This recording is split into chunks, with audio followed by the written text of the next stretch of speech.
Sid from Sid's Trains here, and today we are going to be reviewing and running this C&O Allegheny from Right of Way Industries.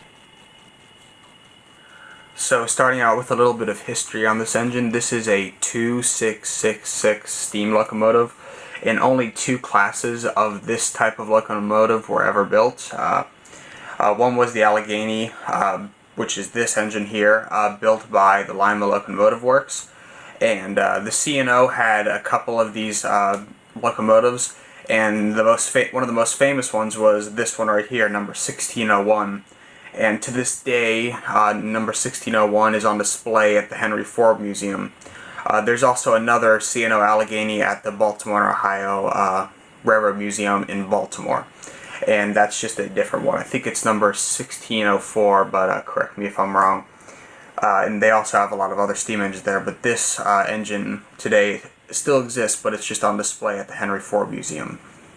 So now we can move on to some of the facts on this locomotive made by Right of Way Industries.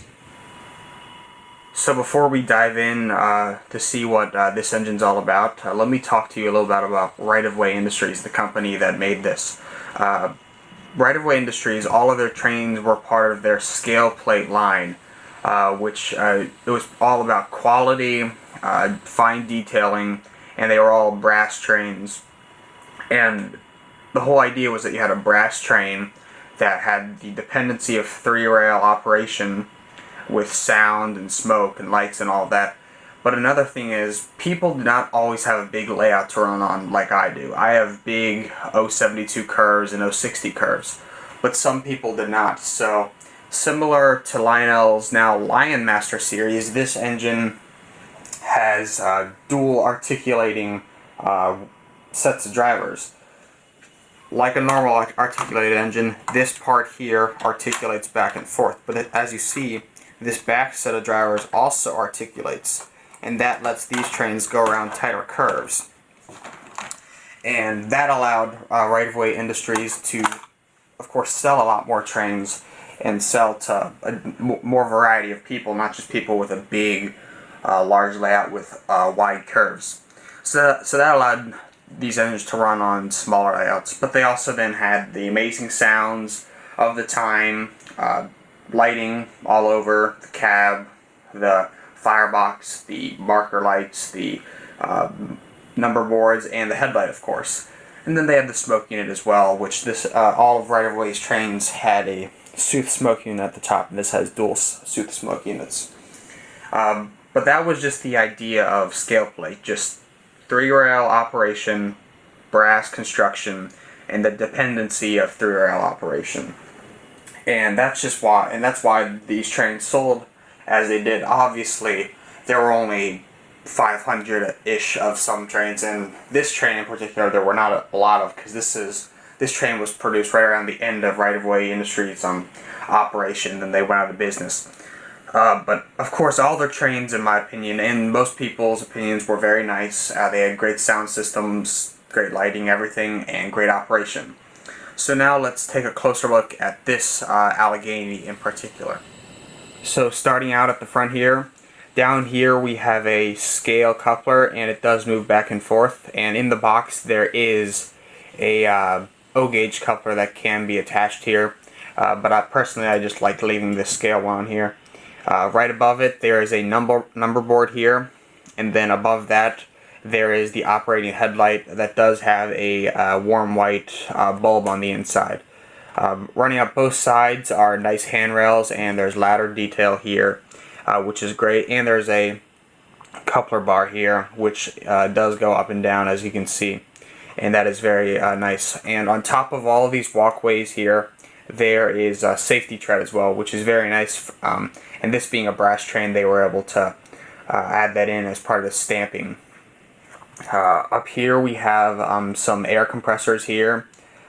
These are very nice, and they are very detailed. There are some more handrails up here, more safety tread along here, and then up here there is a gold bell, and it doesn't move back and forth, it's just stationary, but it's a nice touch. And then here are the lighted number boards that do have a warm white bulb on the inside. And then on each side we have a marker light, and those are illuminated. And then now we can move down the side of the engine. So moving down the side of the engine, we have these handrails that run all the way to the cab. All along the side we have great piping detail. This being a brass train, there is a lot of detailing. There's lots of piping running down the side here, more piping up here. There's this very nice big pipe up here that goes to the air compressors, and it looks very good. And then moving down some, we have some of the bigger piping that has to do with the articulation.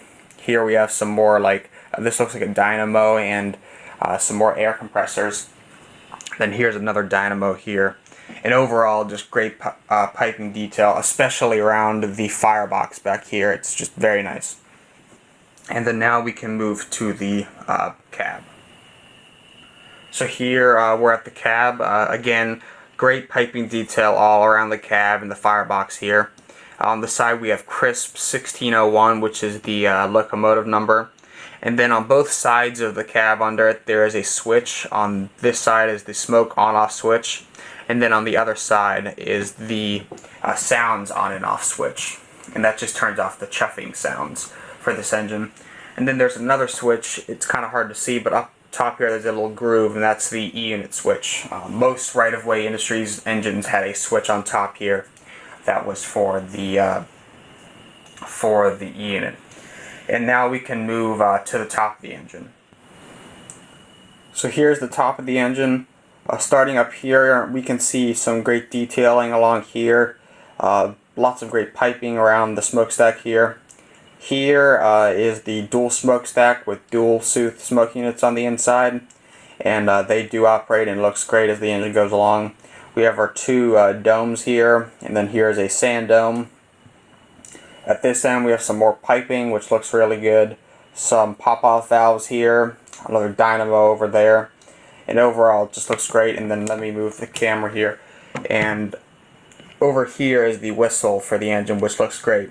And again, there's some more piping over here, which is always nice. And this being a brass engine, there is definitely a lot of separately applied piping on this engine. So moving on to the tender here. At the front we have the tether, which connects the engine and the tender with all the sounds and the electronics, and I'll just show you here. There's also the drawbar here, which connects to the engine. And on the inside of the tender here, there's a little door for the coal to come out. And overall, it just looks really good. I'll set it back down here. And on the side here, we have a crisp Chesapeake and Ohio printed on the side in this nice gold lettering. And there is a lot of rivet detail on the side as well. On top of the tender we have a great real coal load, so this is real coal. It just looks really good, and it's this nice glossy black. And then here we have this hatch. The hatch does not open, but it is a nice touch, and as you can see there's some nice rivet detail as well. On the back of the tender here we see here's the operating knuckle coupler to connect to the cars. We have this nice separately applied ladder, a nice grab iron here. There is a coupler bar down here, and then there's another grab iron here. This is the backup light, and it does operate. There is a warm white bulb on the inside, and then there is crisp gold 1601 and some of the information for the tender holding water and coal, which is very nice. So after taking a look at all the engine and its detail, you can definitely see that this is a very detailed and nice engine. And it does, as you can tell, there's dual motors, so that definitely means it's going to run very well. And I'll show you it running in a second. I'm just going to kind of sum up some of the stuff I was talking about. Overall, very nice engine, lots of detailing. I like the dual smoke units, I like the lighting all over the train, and it has just a very nice, crisp black paint job with the nice lettering. And right-of-way trains, in my opinion, are always very nice. Some people don't like them because of their being brass, or the fact that they have that scale plate idea of both drivers being articulated, and obviously that's not completely realistic. In real life, only the front set of drivers would articulate. And if you really wanted to, you could anchor this back set of drivers and make it so it couldn't articulate. Personally, it doesn't bug me, so I'm just not going to do that. But you could do that, and then this would be a realistic Allegheny articulated steam engine. But overall, very nice engine. And now I'm going to start it up, show you the whistle and bell and some of the sounds, and then we'll run it around for a little.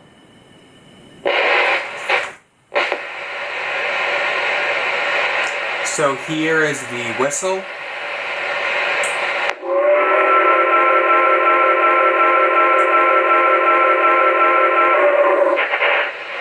Has a very nice whistle, and then there's also the feature. There goes the smoke. It's the smoke units work very well, as you can tell. Now there is also this feature where you can do a quill whistle, and I'll do that now.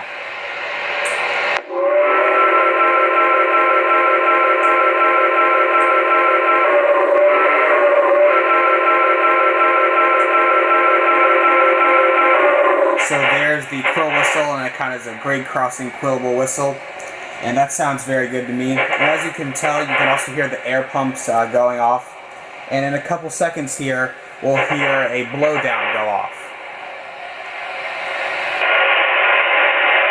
There's the blowdown. So as you can tell there was the blowdown, and that kind of goes off every couple seconds or every couple minutes if the train is just sitting there doing nothing. Here's the bell.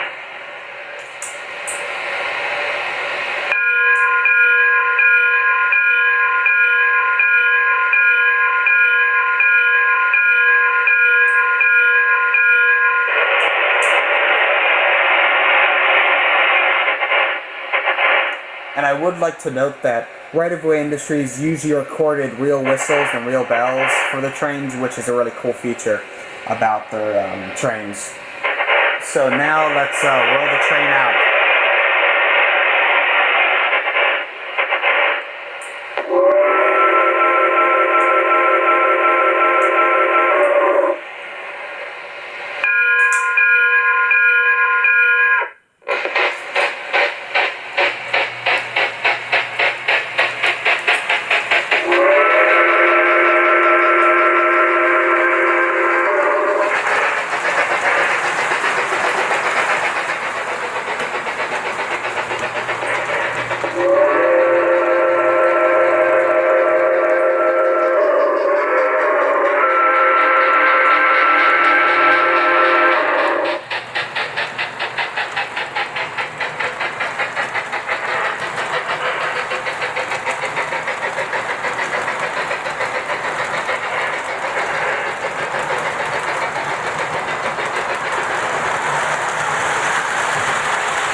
So as you can see, this is an amazing engine.